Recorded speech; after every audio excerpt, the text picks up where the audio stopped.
할렐루야. 12월의 첫째 날 새벽 묵상을 함께 하시는 모든 성도님들을 예수님의 이름으로 축복합니다. 오늘 우리 함께 묵상할 말씀은 사사기 15장 14절부터 20절까지의 말씀입니다.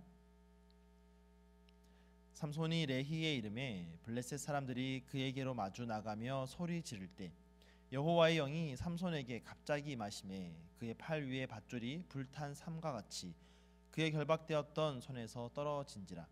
삼손이 나귀의 새 턱뼈를 보고 손을 내밀어 집어들고 그것으로 1000명을 죽이고 이르되 나귀의 턱뼈로 한 더미 두 더미를 쌓았으며 나귀의 턱뼈로 내가 1000명을 죽였도다 하니라. 그가 말을 마치고 턱뼈를 자기 손에서 내던지고 그곳을 라맛 레히라 이름하였더라.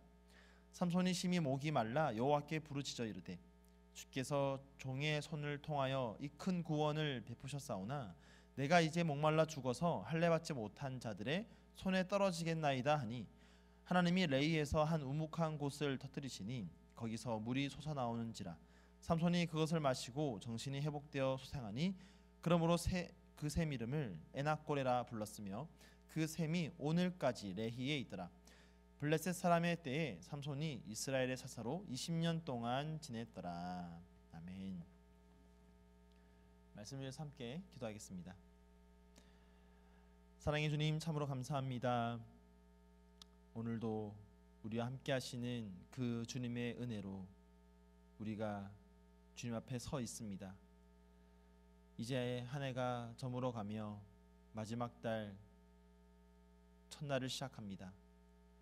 주님께서 우리에게 베풀어 주셨던 그 모든 은혜를 기억하며 이 마지막 한 달도 주님과 함께 동행할 수 있도록 이 첫날 주님 말씀에 귀를 기울이고 또한 기도할 때에 하나님의 살아계심과 역사하심을 오늘 이 시간 우리 가운데 나타내 보여 주시옵소서.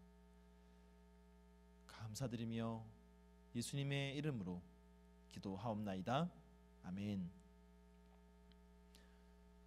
어린 시절 제가 살던 동네에 새로운 식당이 하나 생겼습니다. 그 식당의 이름은 바로 에낙고레였습니다. 사실 그 당시에는 제가 너무 어려서 잘 알지 못했는데 좀 나이가 지나서 다시 한번 성경을 읽으면서 보니까 아마도 그 식당의 주인이 그리스도인이 아니었을까라는 생각을 하게 되었습니다. 그리고 또 다시 한번 생각해 보니까 참 식당 이름을 잘 지었다라는 생각을 하게 되었습니다. 왜냐하면 이 에낙고레라는 이름은 삼손이 너무 심한 갈증을 느껴서 목이 말라 죽을 것만 같던 그 순간에 하나님께서 그 삼손의 갈증을 채워주시고 다시 소생시켜 주셨던 바로 그 샘의 이름이기 때문입니다. 아마도 이 에낙고레라는 식당의 이름을 지었던 그 식당의 주인분은 잘 모르긴 몰라도 배고프고 목마른 자들이 그 식당에 와서 맛있게 식사를 하고 다시 영과 육이 회복되어져서 돌아가길 바랬던 것 같습니다. 자, 이처럼 에낙고레라는 이 지명이 나오는 오늘 본문은 블레셋과의 전쟁을 마친 이 삼손이 갈증을 채우는 이야기입니다. 15장 전체적으로 보면 블레셋 사람들에게 빼앗긴 삼손이 그들에게 복수를 하는 그런 이야기입니다. 이 일로 인해서 위협을 느낀 유다 사람들이 블레셋 사람들의 침공을 막기 위하여서 삼손을 결박하고 그들에게 넘겨줍니다. 참 이런 모습 보면 이 사사 시대의 모습이 얼마나 암울한지를 우리가 여실히 볼 수가 있습니다. 이방 민족의 침공을 두려워하여서 자기 민족의 사사를 스스로 넘겨주는 이런 모습들. 하지만 삼손은 그때에 여호와의 권능으로 인하여서 그 결박되었던 줄을 끊고 나귀의 새 턱뼈로 무려 1000명을 죽이는 그런 일을 하게 됩니다. 근데 여러분, 우리가 이것을 텍스트로 읽다 보니까 별다른 감흥을 못 느낄 수도 있지만 지금 삼손은 나귀의 턱뼈로 1000명을 죽였습니다. 우리가 흔히 10대 1로 싸웠다느니 몇 대 1로 싸웠다라고 할 때 나보다 많은 숫자의 사람과 싸워 이긴 것을 대단히 놀랍게 여기고 또 굉장히 자랑스러워합니다. 근데 지금 삼손은 10대 1, 심지어 100대 1도 아니고 1000대 1로 싸워 승리하였습니다. 여러분, 말이 좋아 1000명이지 천명을 상대하고 그들을 죽이려면 보통 체력이 아니고서는 할 수가 없습니다. 이것은 삼손이라도 너무나 힘든 일이죠. 그래서 블레셋 사람 1000명을 죽인 이후에 삼손은 매우 지치고 또 심한 갈증을 느끼게 됩니다. 그래서 하나님께 호소합니다. 이제 내가 목말라 죽게 되었다라고. 내가 이제는 할례받지 못한 자들, 그 이방인들의 손에 죽게 되었다라고 부르짖습니다. 이런 모습 보면 우리 인간의 유한함을 깨닫게 됩니다. 무려 1000명을 상대하여 싸워 이긴 삼손이지만 물이 없어서 갈증이 나자 죽겠다고 지금 하소연하고 있는 겁니다. 아마 삼손의 갈증은 우리가 생각하는 그 정도의 갈증이 아닐 겁니다. 1000명을 상대하면서 아주 심한 에너지를 소비하였고, 그러는 동안 아마 땀도 엄청 흘렸을 것입니다. 그러니 몸의 수분이라고는 다 빠져나가고 없는 거겠죠. 그런데 그렇게 힘센 삼손도 몸에 물이 없어지고 몸에 물이 부족해지자 죽겠다라고 하소연하는 한 유한한 존재에 불과하다는 것입니다. 아무리 힘이 세고 아무리 싸움에 능하다 할지라도, 내가 비록 1000명 앞에서 당당하게 싸워 승리할 수 있는 사람이라 할지라도 물 하나에 생명의 위협을 느낀다라는 것입니다. 자, 이와 같은 인간의 유한함 또 한계를 알 때 우리는 겸손해질 수밖에 없는 겁니다.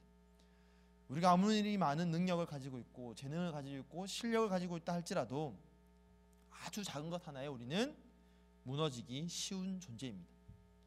그래서 우리에게는 하나님이 필요합니다. 매일매일 필요합니다. 그리고 우리가 하나님을 찾을 때 하나님께서 우리를 찾아오시고 우리의 필요와 갈증을 채워주십니다. 여러분 19절에 보니까 삼손의 하소연에 하나님이 이렇게 반응하십니다. 하나님이 레히에서 한 우묵한 곳을 터뜨리시니 거기서 물이 솟아나오는지라. 여러분 이 물로 인해서 삼손은 정신이 회복되고 소생합니다. 이것은 단순히 육체적인 갈증을 해결하신 것을 넘어서서 이 삼손의 의식을 회복시키고 블레셋인과의 그 싸움 가운데 지치고 낙심된 그의 영혼까지도 회복시켜 주시는 것입니다. 여러분 삼손은 나귀의 턱뼈로 1000명을 죽인 다음에 그 지명을 뭐라고 지었습니까? 라맛 레히라고 이름하였습니다. 그 이름의 뜻은 턱뼈의 산입니다. 자신의 그 공과 그 턱뼈로 수많은 사람을 죽여서 그 시체의 더미를 만들었던, 그 시체의 더미로 산을 만들었던 자신의 공과를 자랑하며 이름을 라맛 레히로 지었습니다. 원래는 레히라는 지명이었죠. 그런데 아무리 그렇게 자신의 힘으로 1000명을 죽인다 할지라도, 자신의 공과를 내세워서 이름을 지었다 할지라도 물 하나 때문에, 갈증 때문에 죽게 되는 존재가 삼손임을 깨닫고 이제 그 레히에서 하나님은 물을 주심으로써 그 레히에 에나꼬레라는 이름의 샘을 만들게 되시는 것입니다. 여러분 19절에 보면 레히라는 이름이 계속 반복됩니다. 레히에서 한 우묵한 곳을 터뜨리시니, 그 샘 이름을 에나꼬레라 불렀으며 그 샘이 오늘까지 레히에 있더라. 여러분 이 레히는 라맛 레히, 그 삼손의 공과로 업적으로 기억되는 곳이 아니라 하나님의 은혜 에나꼬레로 기억되는 곳이 되는 것입니다. 여러분 삼손에게 찾아오셨던 그 에나꼬레의 은혜가 오늘 저와 여러분의 삶 가운데도 동일하게 이루어지고 있음을 믿으시기 바랍니다. 나의 학교에서, 나의 직장에서, 나의 교회에서 내가 아무리 많은 일을 하고 그것으로 나의 업적을 삼다 할지라도 여러분 우리는 그것으로 우리의 모습을 드러낼 수가 없는 자들입니다. 우리가 아무리 그것으로 우리를 드러내고 싶어도 아주 작은 것 하나에 우리는 쓰러지고 마는 존재들이기 때문입니다. 여러분 그 레히는 라맛 레히로 기록되어야 될 것이 아니라 에나꼬레의 은혜로 기억되어야 할 것입니다. 나의 학교, 나의 직장, 나의 교회도 마찬가지입니다. 나의 어떠함으로, 내가 했던 일들로, 나의 업적으로 기억될 것이 아니라 하나님의 은혜, 그 하나님의 은혜로 기억되어야 할 것입니다. 분명한 것은 하나님은 결코 하나님의 일을 위해 전진하고 또 그 일로 인해 지친 자들을 외면하지 않으신다라는 것입니다. 직장에서 하나님의 영광을 위해 세상과 치열하게 싸워 나가는 그 하나님의 종들을 하나님의 백성들을 하나님은 그냥 두시지 않으십니다. 학교에서 하나님의 뜻을 이루기 위해 부단히 애쓰는 하나님의 백성들을 하나님은 결코 그냥 두지 않으십니다. 주님은 그들을 너무나 잘 아시고 그들을 위로해 주십니다. 우리가 우리 업적을 쌓은 곳처럼 보이는 바로 그곳에 에낙골의 은혜가 임한다라는 것입니다. 사랑하는 성도 여러분, 우리 아버지 되시는 하나님께서, 우리의 위로자 되시는 하나님께서 바로 에낙골의 은혜로 우리의 삶에 찾아오십니다. 오늘 여러분이 있는 바로 그곳이 에낙골레가 될 줄로 믿습니다. 우리의 영적인 갈급함을 주님께 부르짖으며 주님으로부터 공급받고 채워지는 놀라운 은혜가 오늘 저와 여러분의 삶 가운데에 이루어지기를 예수님의 이름으로 간절히 축원드립니다. 아멘. 오늘 말씀을 기억하면서 함께 기도하겠습니다. 하나님, 오늘도 내가 살아가는 나의 삶의 터전 가운데 나의 업적으로 내 이름을 남기는 것이 아니라 하나님의 은혜로 기억되는 곳이 되게 하여 주시옵소서. 내가 오늘 나의 갈급함을 주님께 부르짖을 때에 그 갈급함을 주님께서 채워주시고 에낙골의 은혜로 함께하여 주시옵소서. 함께 기도하시고요. 오늘은 수요일입니다. 우리 성도님들을 위해서 함께 기도할 때에 우리 성도님들이 사역하시는 그 곳곳마다 에낙골의 은혜가 풍성하게 넘쳐 흘러가게 달라고 우리 시간 마음을 모아서 함께 기도하도록 하겠습니다. 함께 기도하겠습니다.